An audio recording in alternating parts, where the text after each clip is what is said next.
s'en sert? On la plante dans le sol. Là, je pars vraiment d'une pelouse qui est même en mode friche. Donc ça va être très intéressant pour vous de voir comment on fait, parce qu'avec une simple grelinette, et sans se faire mal, vraiment, c'est très ergonomique, on arrive à un résultat rapidement assez impressionnant. Donc si je me mets là, c'est parce qu'en fait, je vais continuer et je vais aller derrière. On n'utilise pas l'outil pour aller devant. Pourquoi? Parce que si je me mettais devant et que je continue et que je... Voilà, tac, tac, tac, bah, au fur et à mesure, je vais marcher sur cette terre que j'ai ameublie et que j'ai préparée. Donc c'est pas l'idée. Donc je me mets là parce que je vais reculer. Ouais, bah parfait, comme ça je vous montre. L'outil n'est pas fait pour que en fait on tire sur les manches. En fait, tout se passe avec, ici. Là, les manches, c'est juste pour à la toute fin faire un effet de levier. Et donc il suffit de... Hop, plutôt donc avec le pied. La transporter une fois que vous l'avez mise au sol, pour éviter cet effet là avec le manche, de la déplacer avec votre pied, comme ça. Et donc, hop, vous la disposez. Et là, vous appuyez de part et d'autre. Oula, ça rentre très vite parce que... Ah, là, en revanche, je sens qu'il y a une pierre. Je ne vais surtout pas forcer parce que je risquerais d'abîmer la lame. Donc, je m'arrête là, par exemple. Et je prends l'outil. Donc, si je vais là, ça va demander un peu plus d'huile de coude. Je vais plutôt ici. Et je retourne, mais je m'arrête là. Je ne vais pas, là je vous fais l'exemple, mais qu'il ne faut pas faire, aller comme ça jusqu'au sol. Ça sert à rien et ça remonte beaucoup trop les strates de terre. Donc, je mets du pied pour reculer, pour manier l'outil de manière générale. Je le décale à 5-10 cm et je recommence. J'appuie à droite, à gauche, à droite, à gauche. Donc là, ça rentre très facilement parce que j'ai la particularité d'avoir un terrain ici très très meuble, très humide. Chez vous, il se peut que ça rentre moins facilement et auquel cas, il faut sauter, mettre son poids, tac tac, voilà, tac tac. Donc ça dépend des types de sol, mais on y arrive forcément. Il y a aussi une autre façon de faire. Moi, je vous le montre sur un autre exemple parce que là, je suis déjà en bas. Et donc, ensuite, hop, je retourne. Vous voyez à quel point ça retourne un petit peu, ça aère le sol, mais ça n'a pas labouré. Ça n'a pas cassé le système racinaire. Je recule encore un petit peu. On va faire comme ça. Et donc là, je vous montre. Je me mets à l'extrémité et en plus, je rajoute le poids de ma jambe. Donc, tac, voilà. Ça doit vraiment valser la grelinette. Hop, hop, hop, hop, hop. Je suis pas obligée d'aller jusqu'au bout des dents. Hein. Et si je vais vraiment profondément avec les dents, je vais ici, au bout du manche, pour m'économiser. Sinon, là, c'est plus lourd. Mais vous le verrez bien, ça, en pratiquant. Hop. Allez, encore un tout petit pour vous montrer. Un dernier pour la route, comme on dit. Je vais pas faire trop profond, parce que... trop long, pardon, parce que je vais pas me créer une plate-bande dans l'immédiat ici. Je vais attendre d'avoir fini mon design avec le guide 1 et le guide 2. Et donc, du coup, c'est juste pour vous faire une petite démo. Donc, je vais pas trop abîmer le sol. Donc, j'en suis à ce stade-là.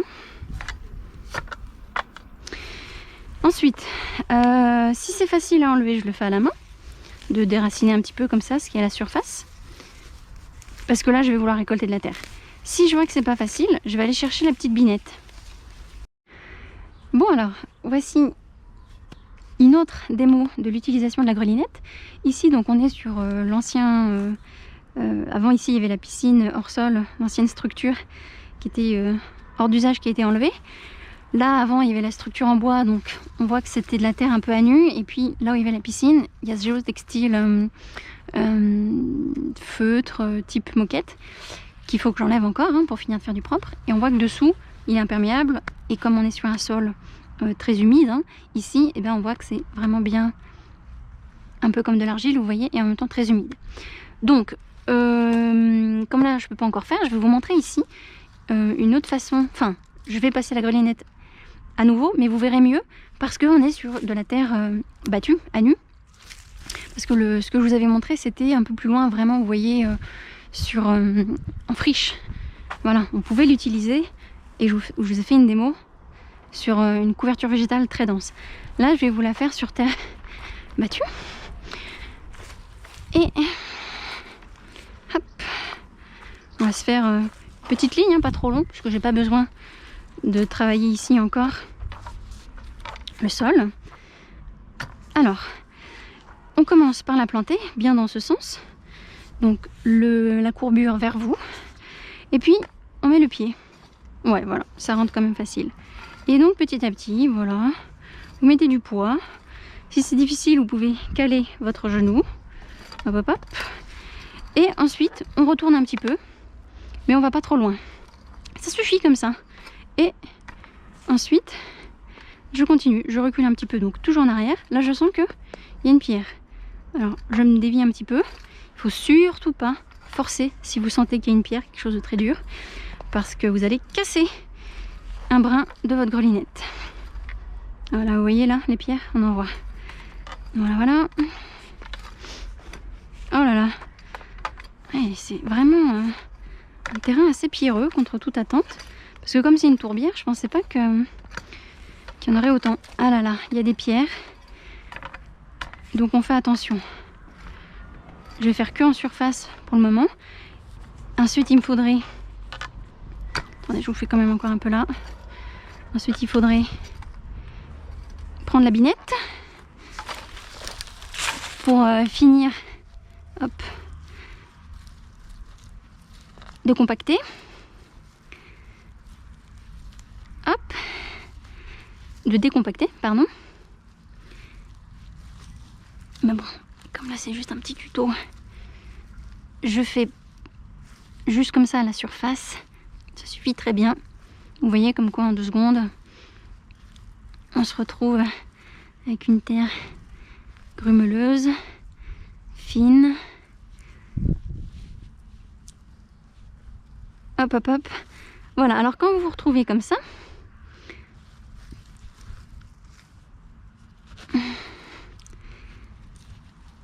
hop, vous avez un joli lit de semences, on appelle ça comme ça.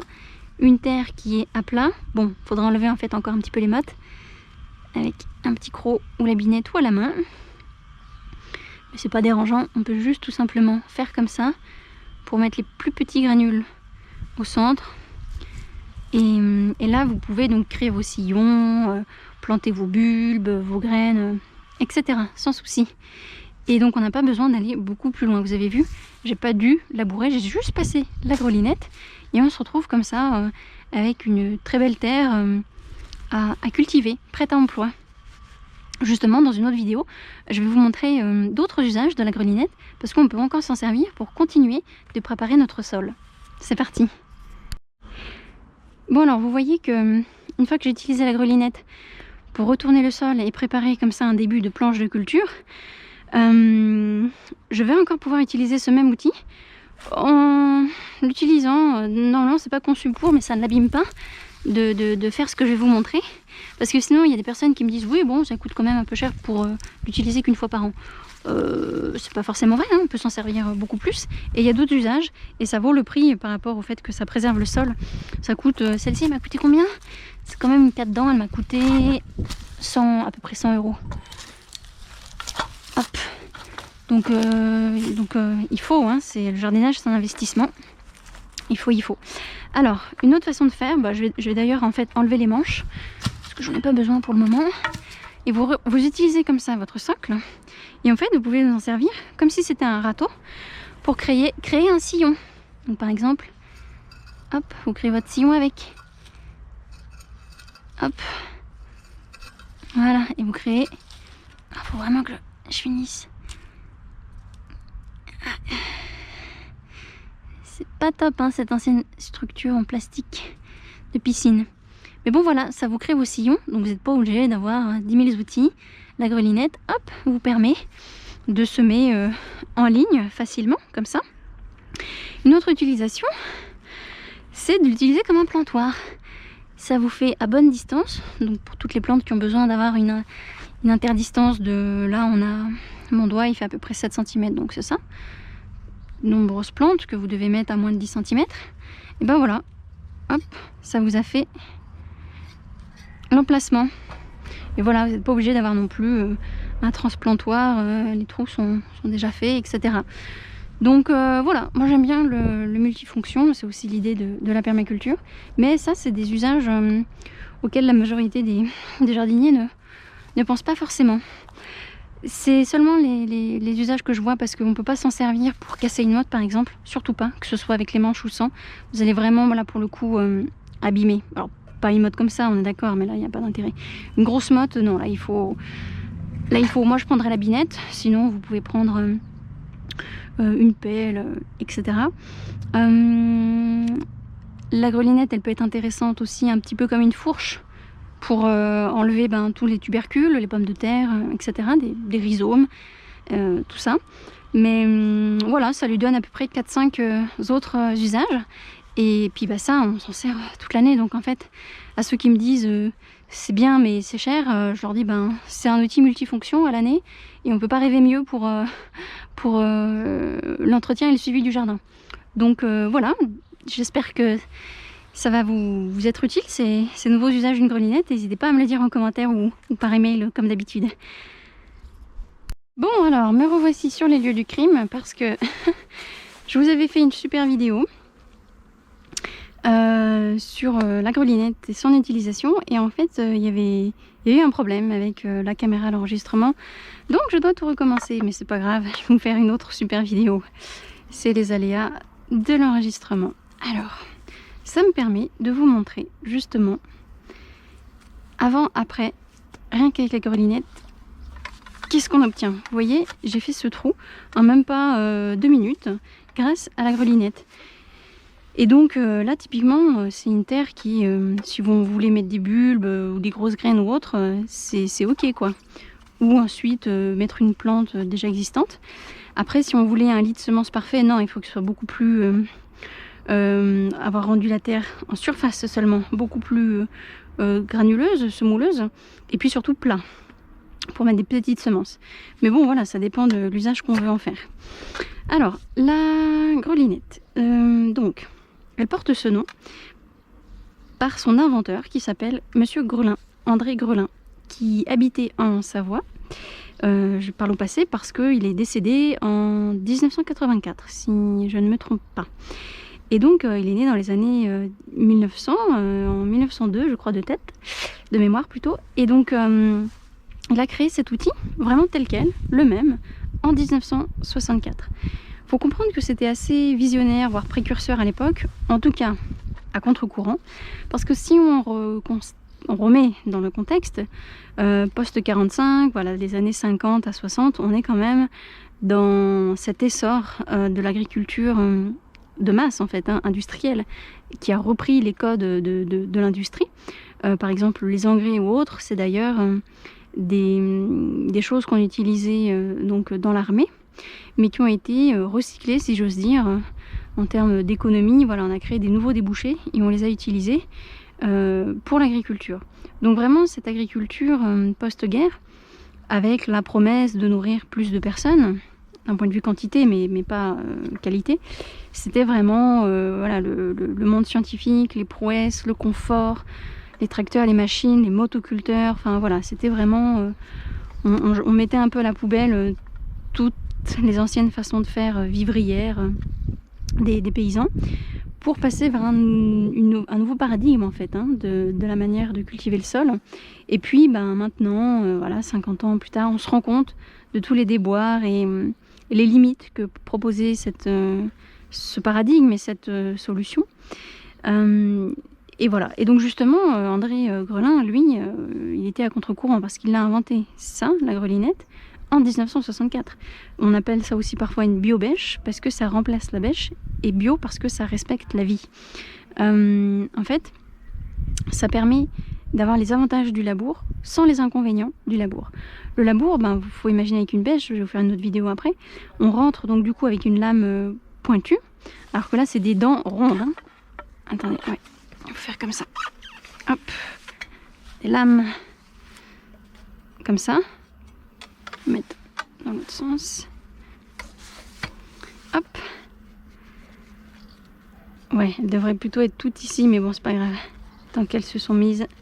Donc c'est une lame qui est fendue que sur la moitié, ce qui justement limite le taux de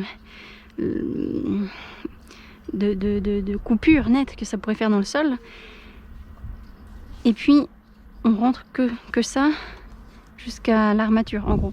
Et en fait, le fait de rentrer, imaginons que ça c'est le sol. Si je rentrais avec une bâche, j'arrive avec une bêche, j'arrive comme ça et donc je suis vraiment à 45 degrés. Et j'enfonce profondément afin de pouvoir ensuite tout enlever. Donc j'enlève vraiment un énorme angle et je fais ça partout. Et donc du coup je mets la terre en dessous au-dessus. Alors qu'avec la grelinette, je la rentre déjà de biais en fait.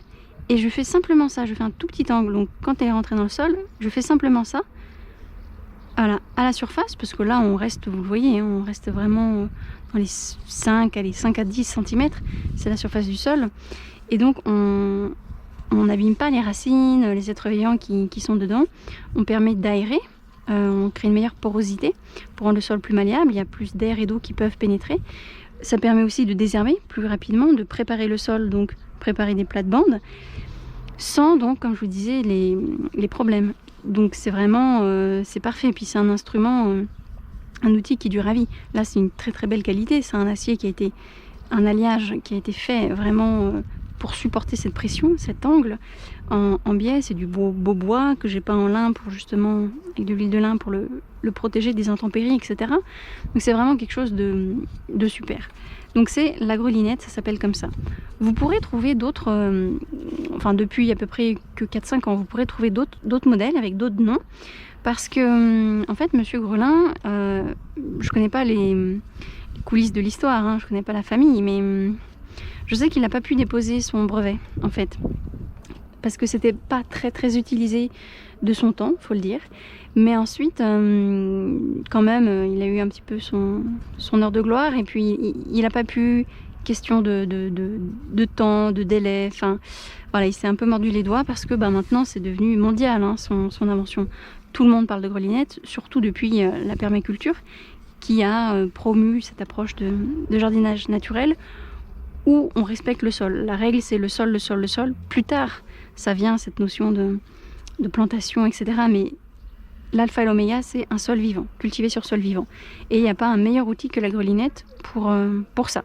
Et c'est d'ailleurs multi-usage, hein. C'est pas seulement pour préparer le sol. Je vous ferai une autre vidéo avec d'autres utilisations, un peu détournées, mais tout en respectant l'outil, pour qu'il soit utile au quotidien. Et donc, en fait, ses fils ont pris la relève. Aujourd'hui, c'est deux frères qui ont repris la ferme, parce qu'en fait, ce que j'ai oublié de dire, c'est que à la base, le fondateur André Grelin, il était semencier, ou plutôt grainetier.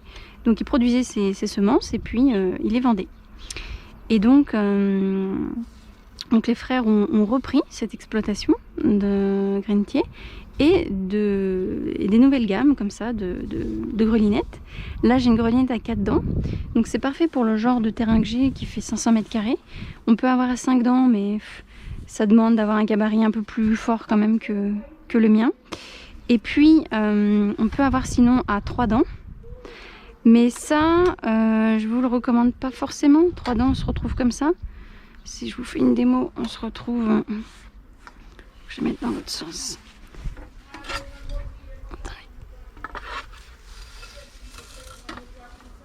Hop, quand on est à 3 dents, ça veut dire que on serait là, et du coup pour mettre les pieds, je suis ici. C'est vraiment tout petit.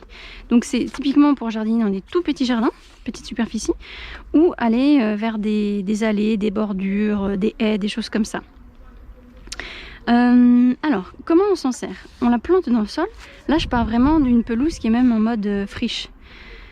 Donc ça va être très intéressant pour vous de voir comment on fait, parce qu'avec une simple grelinette, et sans se faire mal, vraiment, c'est très ergonomique, on arrive à un résultat rapidement assez impressionnant.